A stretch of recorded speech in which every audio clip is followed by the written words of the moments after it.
Alléluia, Papa Lévi et la devancière Elvire. Alléluia, aussi. Comme je profite aujourd'hui pour parler encore et encore des femmes dans l'église. Et comme on a une devancière avec nous, j'aimerais qu'elle me donne son avis par rapport aux femmes, parce que le comportement des femmes est beaucoup déploré dans notre église, surtout récemment.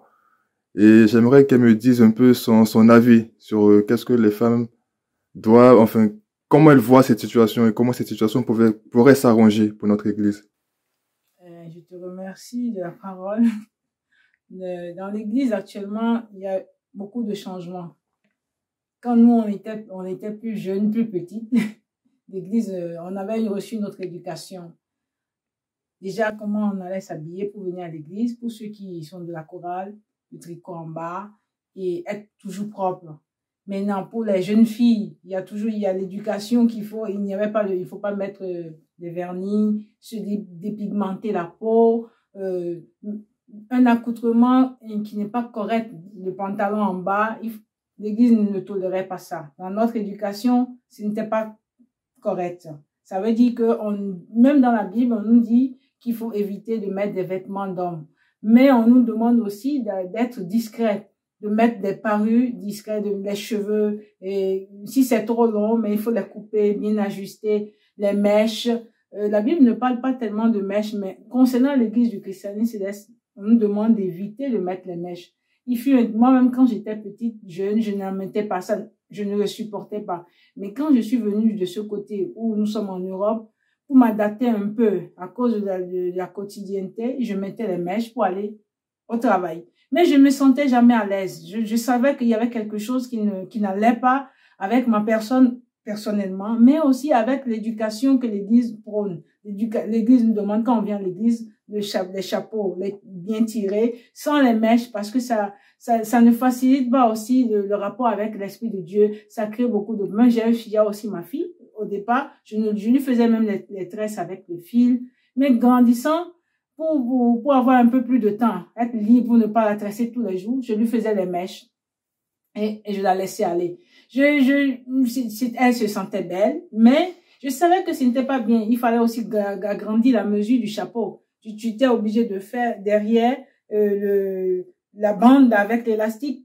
Donc, c'est déjà contraire à la mesure, au modèle qui a été donné à Papa Ochofa. Ça déformait tout. Mais on le faisait pas plaisir, alors que l'église ne le conçoit pas. C'est dans l'éducation de l'église, ce n'est pas correct. Aussi bien pour la partie spirituelle que la partie charnelle. La face que nous donnons comme exemple à nos enfants. Mais les moments viennent, je vois aussi parfois sur la télévision, sur YouTube, beaucoup de mamans qui mettent les grosses boucles d'oreilles. Moi-même, de temps en temps, j'en mettais, ça fait un moment que je n'en mets plus, pour sortir dehors.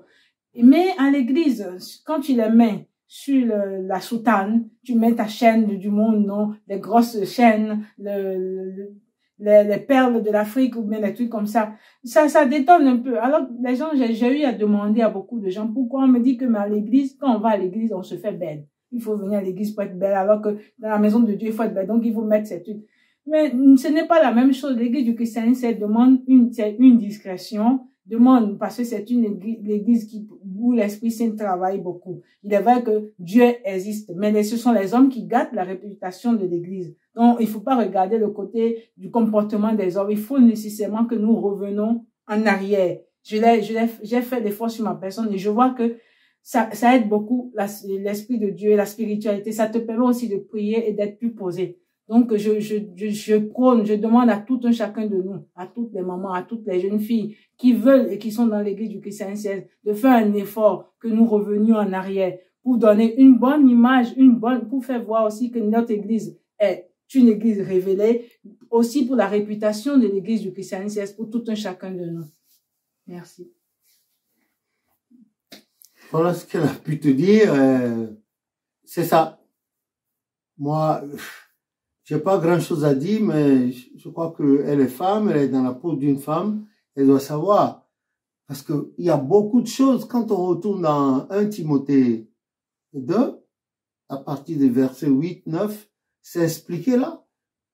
L'habillement de la femme, comment elle doit se mettre, c'est expliqué. Maintenant, je ne sais pas. Les gens pensent, quand on retourne même dans Genèse 1, On parle de la beauté. C'est Dieu qui, chaque fois qu'il créait quelque chose, il regardait, il admirait, il a dit, et on dit, Dieu vit que c'est beau. C'était le premier jour. Ensuite, le second jour. Mais qui a plus de sens de beauté de la chose que Dieu? Personne. Personne, personne. C'est-à-dire que, comme a dit la Bible, hein, l'Éternel Dieu a créé les hommes droits et les hommes ont cherché des détours. Et aujourd'hui, même tu regardes nos sœurs un peu partout, là, elles sont bien dans leur peau, normalement, elles doivent s'habiller de façon excentrique pour qu'on dise qu'elle est jolie. Non, ça, c'est cette beauté, c'est pas de la beauté. Non, c'est pas de la beauté, c'est un truc éphémère. Parce que la nuit, elle dort pas comme ça. Si l'homme te prend comme ça et puis au réveil le matin, il te trouve autrement, hein, c'est fini, hein. L'amour circonstanciel, même pas l'amour circonstanciel, en fait, c'est un désir circonstanciel. Ça va s'en aller, hein, on a vu plein de cas.